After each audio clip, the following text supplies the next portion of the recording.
Hai. Hola sobat semua, sehat kan? Sudah makan? Seperti biasa Okebis Oke Abis akan menemani hari kalian agar lebih sempurna. Hari ini Okebis akan melanjutkan cerita dari novel Menantu yang Diremehkan.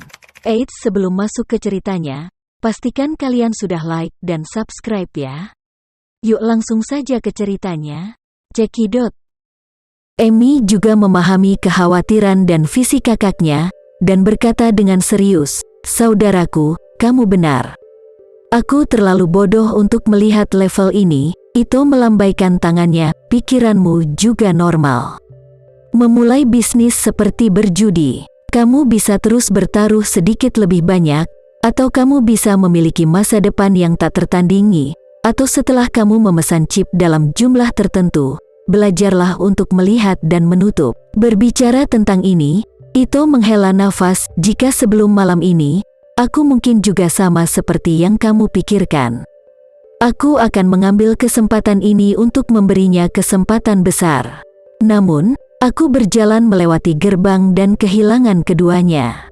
Setelah kakiku, aku akhirnya tahu betapa berharganya hidup dan arti hidup, dan setelah mengetahui bahwa aku hampir kehilangan Nanako, aku menjadi lebih sadar akan hal ini. Jadi, saya ingin lebih berhati-hati sekarang, dan menjadi mantap lebih penting dari apapun." Emi mengangguk dengan serius. Kali ini, Ito melirik Nanako, dan berkata dengan serius, "Nanako, karena kamu sekarang sudah sembuh, mulai sekarang, tinggallah di Tokyo bersama Odo-san." Nanako sedikit ragu-ragu.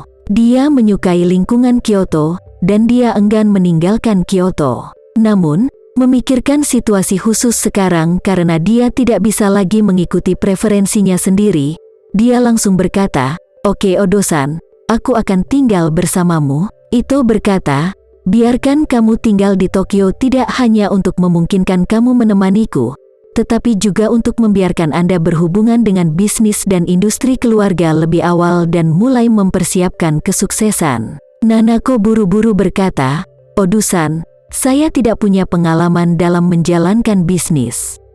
"Bukankah ini terlalu dini?" Ito mengangguk dan berkata dengan serius, "Memang sedikit lebih awal, tapi sekarang situasinya istimewa, kakiku hilang, dan akan lebih merepotkan untuk bergerak di masa depan." Berbicara tentang ini, Ito mendesah sedikit kesepian. "Selain itu, aku adalah orang cacat, dan aku tidak cocok untuk muncul atas nama keluarga, yang akan memengaruhi citra keluarga. Jadi, kamu harus siap untuk duduk sekarang. Paling tidak, kamu harus terlebih dahulu mengasumsikan citra eksternal keluarga itu. Nanti, kamu akan mewakili keluarga itu." Emi juga membujuk, "Ya, Nanako, kamu harus berdiri ke atas panggung untuk ayahmu sekarang dan biarkan ayahmu mengajarimu dan memberikan saran untukmu." Nanako mengangguk lembut dan berkata, "Oke, saya pasti akan bekerja keras." Ito, Yuhiko dan Emi lega melihat janji Nanako begitu menyegarkan. Ito Yuhiko secara alami memiliki harapan yang tinggi untuk putrinya, tetapi Nanako terobsesi dengan seni bela diri sebelumnya dan tidak terlalu tertarik pada operasi dan manajemen bisnis keluarga. Saat itu, Ito masih mengkhawatirkan bagaimana caranya membiarkan putrinya secara bertahap merawatnya dan fokus untuk mewarisi bisnis keluarga.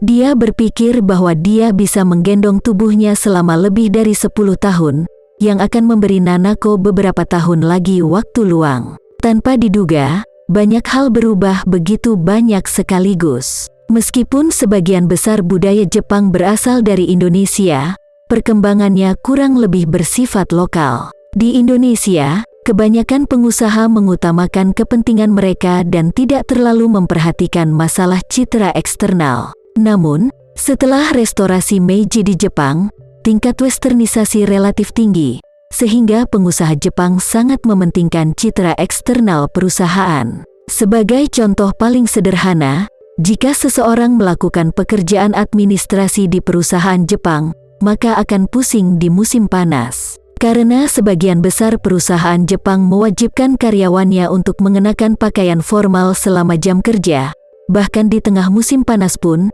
mereka harus mengenakan kemeja, jas, bahkan dasi. Oleh karena itu, pengusaha Jepang mengadakan konferensi pers atau menghadiri acara publik, tanpa memandang usia, semuanya dalam pakaian formal. Dan orang Jepang suka membungkuk, karena mereka berbicara di sini, lalu tiba-tiba mereka berdiri 90 derajat dan membungkuk, lalu duduk dan melanjutkan berbicara. Oleh karena itu, kondisi itu saat ini sangat tidak cocok sebagai juru bicara eksternal perusahaan. Meskipun Nanako masih muda, dia memiliki citra yang sangat bagus dan sangat sejalan dengan estetika Jepang.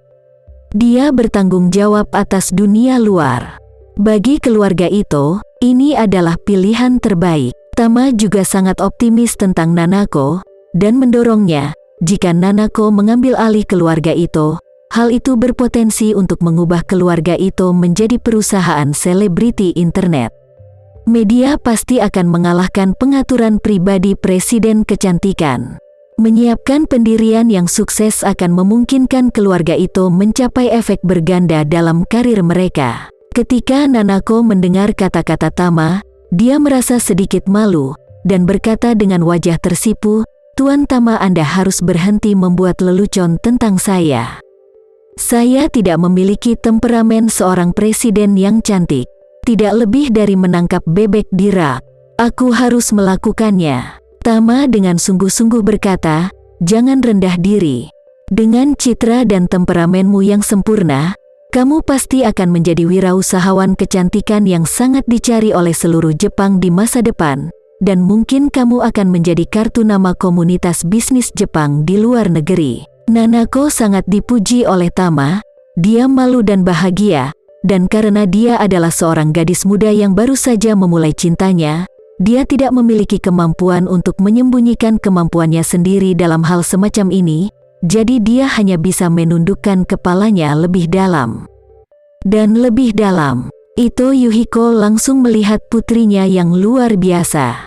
Dia melihat setiap gerak-gerik anaknya. Nanako biasanya adalah gadis yang dingin pada setiap laki-laki yang mendekatinya. Tapi dengan Tama dia menjadi sangat antusias. Karena hal itu juga, dia sudah yakin bahwa putrinya telah jatuh cinta pada Tama. Ito Yuhiko kemudian mengamatinya sejenak, dia memperkuat pendapatnya. Semakin yakin bahwa Nanako memang memendam rasa pada Tama. Pada saat ini, sebagai seorang ayah, dia merasa sedikit sedih dan galau di dalam hatinya karena putri kesayangannya sudah mulai mencintai orang lain. Tetapi pada saat yang sama, dia merasa sedikit lega atas kedewasaan emosional putrinya. Terima kasih ya sobat semua. Jangan lupa untuk like, komen, share dan subscribe ya. Agar kami lebih semangat untuk memberikan hiburan yang menarik lainnya. See you next video sobat.